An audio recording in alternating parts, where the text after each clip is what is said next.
வண்ணமயமான உலகின் கருப்பு வெள்ளை மனிதன். முன்னாள்களை நிலைகுலையச் செய்த அனுரா. ஆட்டத்தில் களமிறங்கிய தலத்தா. கதிரையில் தொங்க காத்திருக்கும் கை. கூட்டுறவு தோல்வியின் ரகசியம் அம்பலம். ரணிலின் நிழல் பாராளுமன்றத்தின் உறுப்பினர்கள் இதோ. எல்லோரும் வண்ணமயமாக இருந்தபோது கருப்பு வெள்ளையில் பணியாற்றி ஒரு முக்கியமான ஊடக கதாபாத்திரத்தில் ஒரு மைல்கல்லை விட்டுச் சென்ற விக்டர் ஐவன் தனது வாழ்க்கையை முடித்துக் கொண்டார்.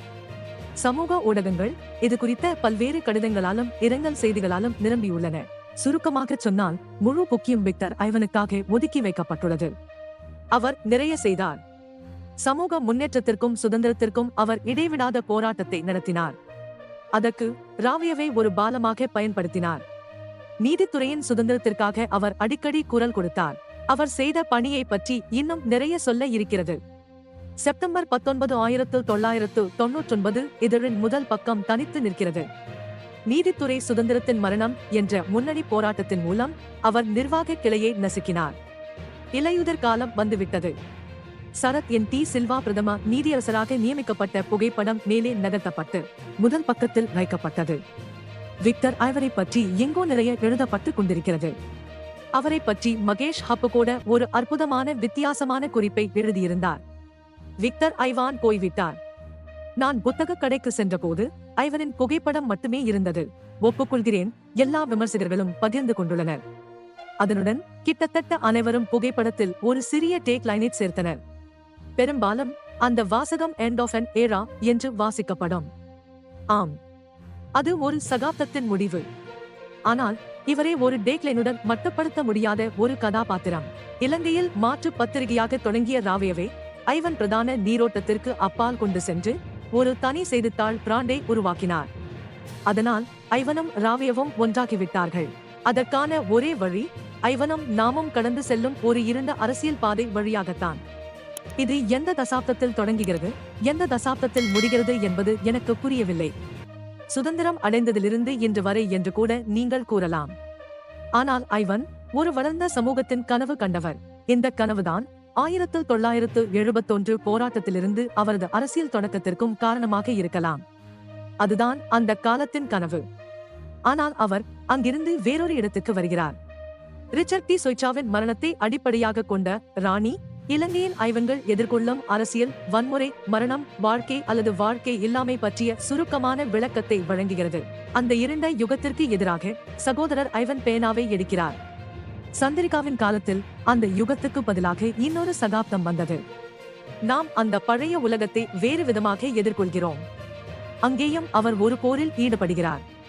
வரும் காலங்களின் ஒவ்வொரு அம்சத்திலும் ஐவரை சந்திப்போம். அவை மிகவும் சர்ச்சைக்குரிய இடங்கள். இந்த காலகட்டங்கள் அனைத்திலும் அவருடைய இயக்கம், மாற்றம் மற்றும் முதிர்ச்சியை நாம் காண்கிறோம். இத்தனை காலகட்டங்களிலும் அவர் அரசியலை விட்டுக் கொடுக்கவில்லை. அரசியல் செய்யப்படும் விதம் மாறி வருகிறது. ஆயுத போராட்டக்காரராகவும் தீவிர மாற்றத்தை தேடுபவராகவும் தொடங்கிய அவரது அரசியல் பல தசாப்தங்களாக இந்த அமைப்புடன் அவர் உடன்படும் அளவுக்கு பரிணமித்துள்ளது. அவர் பெர்லின் சுவர் விழுவதை பார்க்கிறார். பின்னர் உலகம் ஒரு வித்தியாசமான உலகம் என்பதை நீங்கள் உணர்வீர்கள். அந்த வேறுபாட்டை தெரிவிக்க அவர் தனது சொந்த தத்துவத்தையும் மொழியையும் கண்டுபிடிக்கிறார். ஒரு பத்திரிகையாளரை விட உயர்ந்த அரசியல் தத்துவம், ஒரு யோசனை, ஒரு மாதிரி அவருக்கு இருந்தது. காலனித்துவத்திற்கு பிந்தைய காலத்தில் செய்வதற்கு மிகவும் கடினமான விஷயம் என்னவென்றால் யதார்த்தத்தை அல்லது மிகை யதார்த்தத்தை தொடர்புபடுத்த ஒரு மொழியையும் வடிவத்தையும் கண்டுபிடிப்பதுதான் என்று சல்மான் ருஷ்டி கூறுகிறார். ஐவன் இந்த சவாலை தனக்கே உரிய முறையில் சமாளிக்கிறார். இந்த உலகில் இது போன்ற சவால்களை வென்ற கதாபாத்திரங்கள் மிக குறைவு. படிக்கும் ஒருவருக்கு அவர்களின் தொடக்க புள்ளியோ அல்லது முடிவு புள்ளியோ முக்கியமல்ல, முழு பயணமும் வழியில் அவர் விட்டு சென்ற அடையாளங்களும் தான் முக்கியம். நான் சொல்வது நல்லது கெட்டது இரண்டையும். ராவேவின் பரிணாம வளர்ச்சியில் ஒரு மறக்க முடியாத சம்பவம் உள்ளது. எனக்கு ஒரு திகதி நினைவில் இல்லை. அதனால்தான் ராவைய கருப்பு மற்றும் வெள்ளை நிறத்தில் மட்டுமே இருந்தது. மற்ற அனைவரும் வண்ணங்களை தேர்ந்தெடுத்தனர். ஐவனுக்குள் கருப்பு வெள்ளை இரண்டுமே இருந்தன. முன்னாள்களை நிலைகுலையச் செய்த அனுரா. முழு நாடும் எதிர்பார்த்துக் கொண்டிருந்த சீன சுற்றுப்பயணத்தை முடித்துக் கொண்ட அனுரா கணிசமான எண்ணிக்கையிலான வெற்றிகளுடன் இலங்கைக்கு திரும்பினார். அனுராவின் சீன பயணத்தின் ஒவ்வொரு நொடியிலும் இந்தியாவும் அமெரிக்காவும் மிகுந்த ஆர்வம் காட்டியதில் ஆச்சரியமில்லை. எப்படி இருந்தாலும் தனது சுற்றுப்பயணத்தை முடித்த அனுரா மறுநாள் ஒரு கூட்டத்தில் சேர்ந்தார். இந்த நிகழ்வு களுத்துறை கட்டுக்குருந்த வெட்டுமகட பாகிஸ்தான் விளையாட்டு மைதானத்தில் நடைபெற்றது. சிறிது நேரத்திற்கு பிறகு அனுரா ஒரு கடுமையான உரையை செய்தார். பல வெளிப்படுத்தல்களுடன் நவம்பர் 21 அமைச்சரவையில் 21 அமைச்சர்களுடன் நாங்கள் பதவியேற்றோம். ராஜாங்க அமைச்சர்கள் யாரும் இல்லை. கடந்த காலத்தில் களுத்துறையில் அமைச்சர் பதவிகள் தனிப்பட்ட விருப்பத்தின் விஷயமாக இருந்தன. எங்களிடம் 8 களுத்துறை எம்பிக்களும் 1 அமைச்சரும் உள்ளனர். இலக்கு ஒரு நாட்டை கட்டி எழுப்புவது மட்டுமே. எம்பிக்களுக்கு சலுகைகளை வழங்குவதல்ல. கடந்த காலத்தில் அப்படி இல்லை. அவர்களை திருப்திப்படுத்துவதற்காகத்தான் எல்லாம் செய்யப்பட்டன. நாங்கள் மட்டுமே அத்தகைய அரசாங்கத்தை உருவாக்க முடியும். வேறு யாராலும் முடியாது என்றார். கடந்த காலங்களில் அமைச்சர் பதவிகள் எவ்வாறு பகிர்ந்தளிக்கப்பட்டன? அமைச்சர் பதவிகள் உறவினர்களிடையே பகிர்ந்தளிக்கப்பட்டன. முன்பு அமைச்சக ஊழியர்களாக யார் சேர்க்கப்பட்டனர்? மனைவிதான் தனிப்பட்ட செயலாளராக இருப்பார். சபாநாயகர் மஹிந்த யாப்பாவும் அவரது ஊழியர்களும் மஹிந்த யாப்பா குழுமமாகத்தான் இருந்தது எனக்கு நினைவிருக்கிறது. இன்று எல்லாம் மாறிவிட்டது. இன்று எந்த ஒரு அமைச்சரையும் பின்தொடர்ந்து வாகனங்களோ அல்லது போலீஸ்கார்களோ இல்லை. அரசாங்கத்தில் உள்ளவர்களுக்கு மட்டுமல்ல, எதிர்க்கட்சியினருக்கும் கூட இல்லை. ஏனென்றால் போலீஸ் துறைக்கு 21,000 போதாது. அவர்களும் மிகவும் கடினமாகத்தான் வேலைகளை செய்து கொண்டிருக்கிறார்கள். சில கடற்படை அதிகாரிகள் மனைவிக்கான சட்டை பெண்ணை குத்தத்தான் பயன்படுத்தப்பட்டார்கள். நாங்கள் அந்த நிலைமையை மாற்றினோம். ஒரு ஜனாதிபதியின் பாதுகாப்புக்காக ஆண்டுக்கு 700 மில்லியன் செலவிடப்பட்டது. ஆயிரக்கணக்கான போலீசார், ராணுவம், சிறப்பு படையினர் என அனைத்தும் அகற்றப்பட்டன. 60 குறைக்கப்பட்டது. நீங்கள் இன்னும் புலம்பினால் அந்த 60ஐயும் நீக்கிவிடுவேன். 60 பேரை வைத்திருக்கும் கனவான்களே, புலம்பிக் கொண்டிருந்தால் அதையும் நீக்கிவிடுவேன்.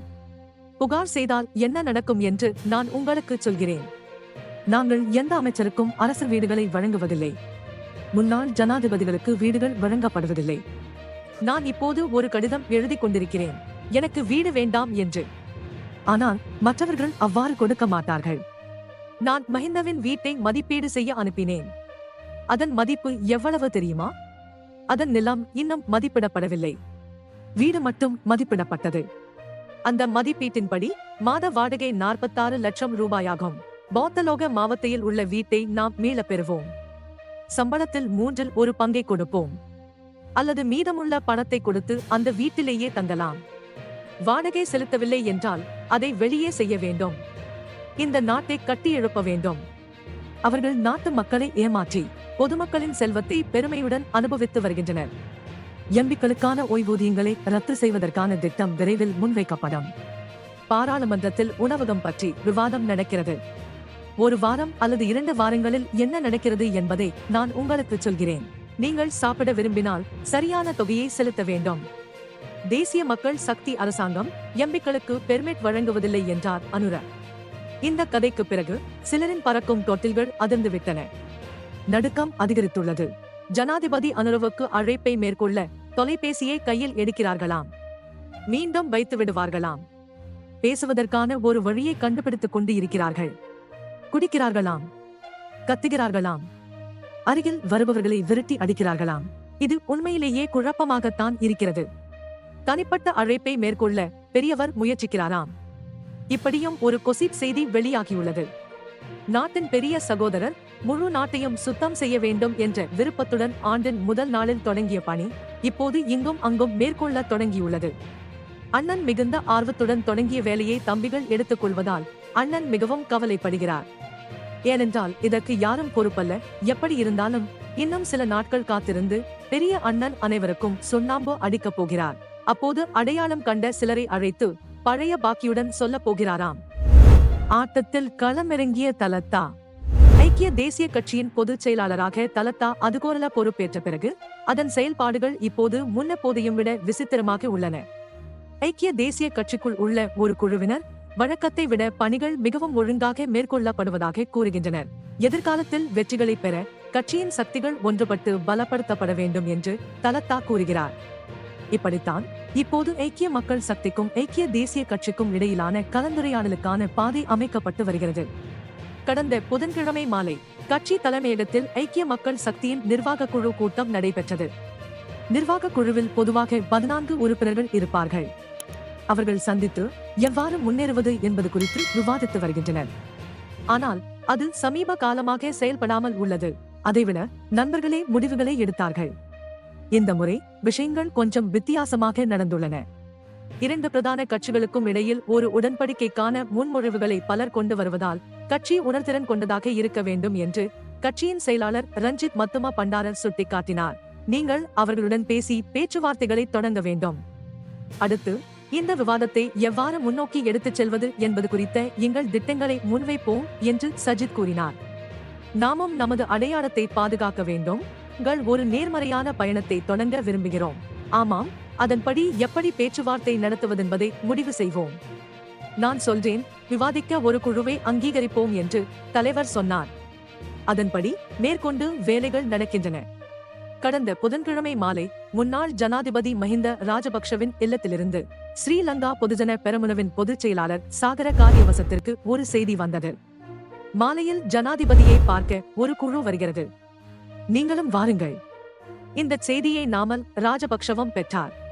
குறிப்பிட்ட நேரத்தில் அவர்கள் இருவரும் விஜயராம மாவட்டத்தில் உள்ள தங்கள் வீட்டிற்கு சென்றபோது கணிசமான எண்ணிக்கையிலானோர் ஏற்கனவே அங்கு கூடியிருந்தனர். கம்பஹா மாவட்டத்தைச் சேர்ந்த ஸ்ரீலங்கா பொதுஜன பெரமுனவின் முன்னாள் பாராளுமன்ற உறுப்பினர்கள், மாகாண சபை உறுப்பினர்கள் மற்றும் பிரதேச சபை உறுப்பினர்கள் அடங்கிய மாவட்ட நடவடிக்கை குழு வந்திருந்தது. அந்த நிகழ்வு ஒரு சிறிய விருந்து போல இருந்தது. பிரசன்ன ரணவீர இதை ஏற்பாடு செய்துள்ளார். சிறிது நேரம் கழித்து விருந்து தொடங்கியது. வலுவான மதுபானத்துடன் பொருத்தமான பாடல்களும் இசைக்கப்பட்டன. இதற்கிடையில் ரஷ்யாவுக்கான முன்னாள் தூதர் உதயங்க வீரதிங்க அந்த நேரத்தில் காவலில் வைக்கப்பட்டிருந்தார் என்பது பலராலும் விவாதிக்கப்பட்ட ஒரு விஷயம். போலீசால் தீர்க்க வேண்டிய ஒரு பிரச்சனை இருந்தது. ஆனால் அதை சிறு விடயமாக எடுத்துக்கொள்ள வேண்டாம். எப்படி இருந்தாலும் ராஜபக்ஷ குடும்பத்துடன் தொடர்புடையவர்களை சங்கடப்படுத்துவதே அவர்களின் குறிக்கோள். அது இப்போது தவறாமல் செய்யப்படுகிறது. நாங்கள் காத்திருக்கிறோம் என்று ராஜபக்ஷ குடும்பத்துடன் தொடர்புடைய ஒருவர் கூறினார். இனியும் காத்திருக்க இடமில்லை போல் இருக்கிறது. கூட்டுறவு சங்க வாக்குகளுடன் வேலை தொடங்கியுள்ளதாக தெரிகிறது. அரசாங்கம் சரிவை கொண்டு வருவதில் பிடிவாதமாக இருந்தால் நாம் எதுவும் செய்ய முடியாது.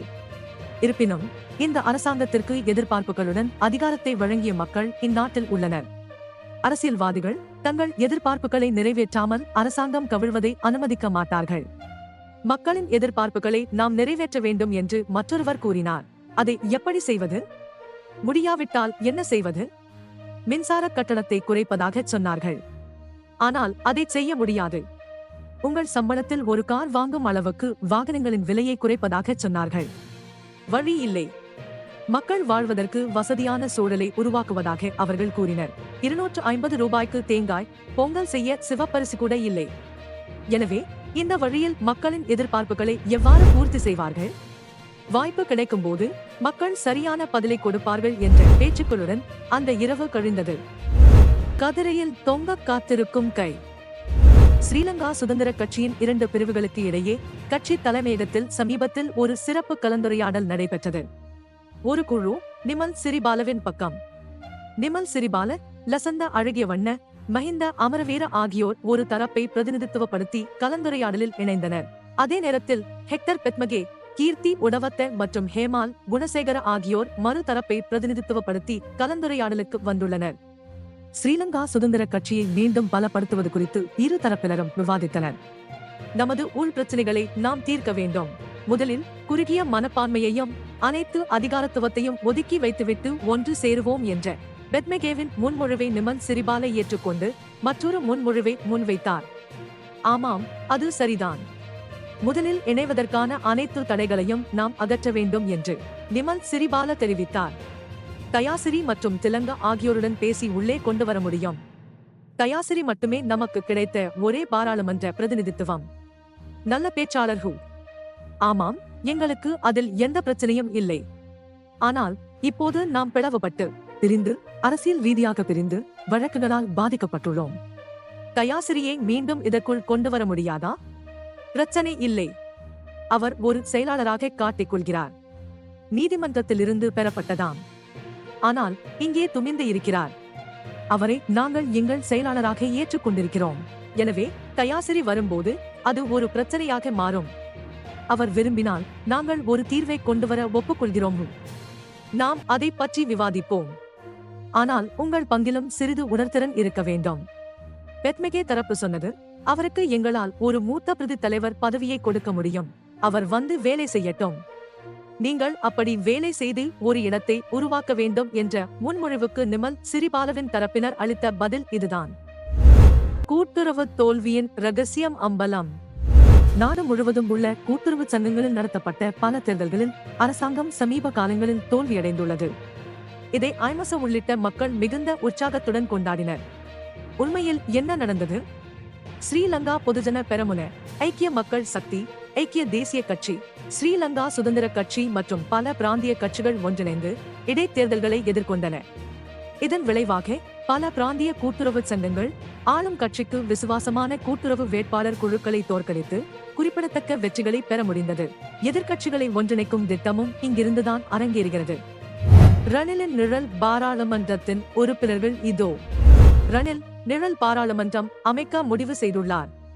இதில் 229 உறுப்பினர்கள் அடங்குவர். அவர்கள் இப்போது பாராளுமன்றத்தில் இல்லை, ஆனால் கடந்த காலத்தில் இருந்தவர்கள்.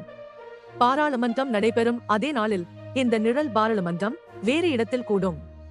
ரணிலின் நாடக கூடத்திற்கு 450 பேர் ஈர்க்கப்பட்டுள்ளதாக லங்கா ட்ரூத் கூறுகிறது. இதற்கிடையில் மஹிந்தானந்த, லொஹான், பிரசன்ன ரணவீர, பிரசன்ன ரணதுங்க, நிமல் லென்சா, கெஹலிய, இந்திகா அனுருத்த, ஜோன்ஸ்டன் மற்றும் பலர் இதற்கு வரவேண்டும் என்று சிலர் கூறுகிறார்கள்.